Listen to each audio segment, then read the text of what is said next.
Salut YouTube! J'imagine que si t'es tombé sur ma vidéo, c'est parce que toi aussi t'as envie de venir vivre au Canada et tu te dis qu'en 2021, avec toutes les restrictions qui sont mises en place dans le monde entier, puis notamment du coup pour venir au Canada, ça devient super compliqué.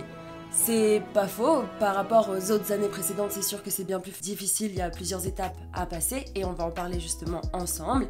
Mais aussi, j'ai une bonne nouvelle pour toi, c'est que selon moi, depuis plusieurs années, 2021 c'est certainement la meilleure période pour venir au Canada. Et je te dirai à la fin pourquoi.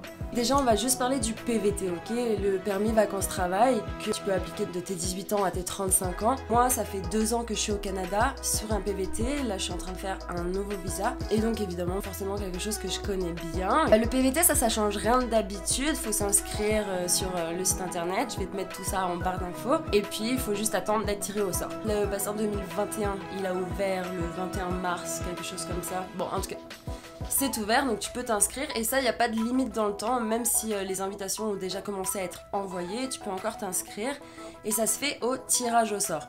Il y a à peu près 8000 places qui vont être données chaque année aux Français. Puis peut-être que cette année, d'ailleurs, c'est une des meilleures années pour demander ton PVT, puisque à mon avis, il y a quand même moins de monde qui demande le PVT cette année à cause de toutes ces restrictions et ça peut faire un peu peur, mais finalement, c'est quelque chose de faisable. Et je vais te donner les clés justement pour y arriver. À partir du moment cette année où tu as eu ta demande, il te faut absolument une promesse d'embauche. Peut-être que l'idéal, moi je te conseillerais, c'est de trouver ta promesse d'embauche avant. Le plus facile, selon moi, ce serait des métiers un petit peu différents, tu vois, faire de la pêche, s'occuper des enfants, mais l'hôtellerie, la restauration, c'est un secteur qui prend énormément de personnes et qui est en demande constante, puisqu'on n'a plus d'étrangers au final au Canada.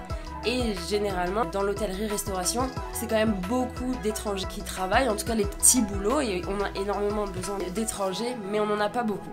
Donc selon moi, là, envoyer des candidatures dans les hôtels, dans les restaurants, c'est le meilleur moyen de trouver une promesse d'embauche. Une fois que tu as reçu ton invitation à présenter ta demande de visa, là, tu as 2 mois grand max pour faire toutes les étapes qu'ils te demandent, dont trouver un travail et les données biométriques. Les données biométriques, je te conseille de les faire même avant que tu reçoives ton invitation, si il y a un local à côté de chez toi qui est ouvert, etc.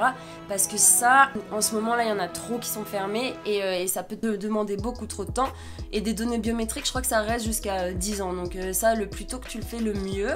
Et justement, si en France, on peut pas le faire en ce moment, il y a l'Espagne ou le Luxembourg, il y a certains locaux qui peuvent encore le faire. Faut juste que tu te renseignes sur les restrictions en Espagne. Par exemple, si tu vas en Espagne, est-ce que tu dois faire un test PCR et tu dois refaire un test PCR pour revenir en France, faut des attestations, etc. Mais je te dirais que c'est quand même quelque chose qui serait pas mal important à faire si tu as l'occasion. En tout cas, dès que les restrictions de 10 km sont levées, là, fais-le directement parce que tu vas pas le regretter parce qu'après ça va être une galère, je pense, pour toi ou pas, hein, mais je te dirais, mets les chances de ton côté. Une fois que tu as eu ta promesse d'embauche, une fois que tu as tes données biométriques, bon, là, le Canada, il va t'accepter. Faut aussi que tu souscrives à une assurance voyage, ok? Essaye pas de te dire, je vais m'inscrire à une assurance voyage pas trop chère, donc je vais prendre juste 3 mois, ils y verront que dalle. Non, ça, ils regardent vraiment. Et ta durée de visa, elle va être en fonction de ta durée d'assurance voyage finalement. Donc le PVT, c'est 2 ans. Même si tu sais pas combien de temps tu veux rester au Canada, je te conseille quand même de prendre 2 ans d'assurance parce que si tu prends qu'un an, au bout d'un an, tu n'auras plus de PVT puis tu pourras plus faire une demande de prolongement de PVT. Il faudrait que tu trouves un autre visa, etc. Mais quand même, ça prend du temps de faire d'autres visas, donc je te conseille fortement de prendre 2 ans de PVT. Ça coûte environ, à mes souvenirs, 750 € pour 2 ans à peu près. Il y a des sites, je te mettrai en description, mais il y a des gros sites qui font ça et c'est vraiment leur truc, les PVT. Aussi, tu as besoin, quand tu arrives au Canada, d'avoir 2500 $ sur ton compte, 2500 $ canadiens, et je pense que ça fait environ 1700 €. Et ça, normalement, il faudrait que tu aies une preuve de ta banque, comme quoi tu as bien ces 2500 $. Même si tu l'as pas sur ton compte, demande peut-être à tes parents de te faire un virement et tu leur rembourses dès que tu es sur le sol canadien. Donc là, tu es arrivé sur le territoire canadien, c'est bon, ils t'ont laissé passer, etc. Mais n'oublie pas que cette année, tu dois passer 3 jours de quarantaine au Canada, dans des hôtels désignés. Et ça coûte environ entre 1000 et 2000 $, dépendamment de quel hôtel tu prends. Là, cette année, tu peux arriver que à 4 aéroports différents. Donc Montréal, Toronto Calgary qui est en Alberta et Vancouver. Visiblement ça tourne plus quand même autour de 1200 $ que 2000, donc c'est déjà pas mal, mais c'est que pour 3 jours. Donc tu dois faire un test PCR avant de partir, tu dois faire un test PCR à ton arrivée et tu dois dormir dans un hôtel désigné. Je vais te mettre la liste d'hôtels dans la barre d'infos en attendant justement ton test PCR. S'il arrive négatif, tant mieux, là tu peux aller dans ton autre logement où tu avais déjà trouvé à l'avance pour passer 14 jours de quarantaine, encore une fois, même s'il est négatif.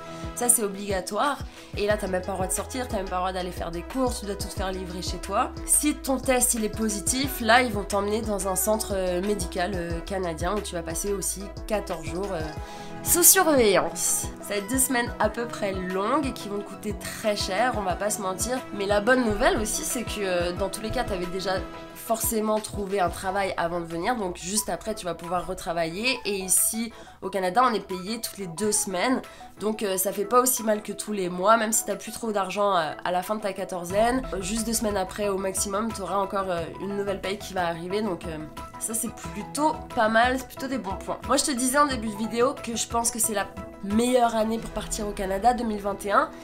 Exactement dans le sens où il n'y a pas grand monde finalement qui viennent au Canada en ce moment. Donc il y a plein de jobs vacants et les employeurs ils sont beaucoup plus amenés cette année à faire des nouveaux visas aux employés étrangers, justement pour les garder et pour se sauver un peu les fesses, parce que on sait pas quand est-ce que les frontières vont ouvrir comme partout dans le monde.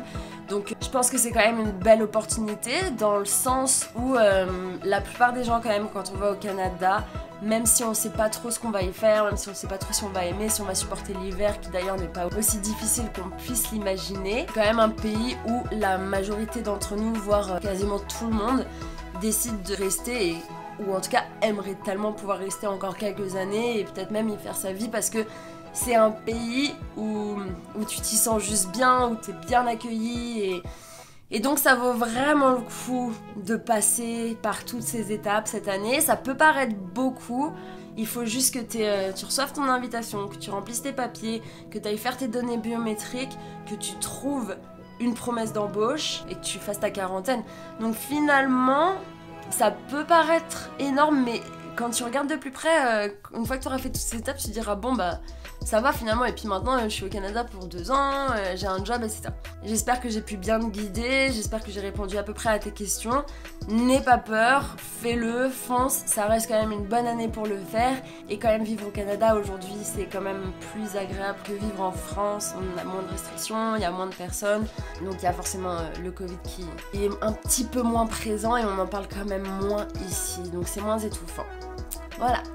Je te souhaite de passer une belle journée ou une belle soirée, peu importe ce que tu fais, et à bientôt!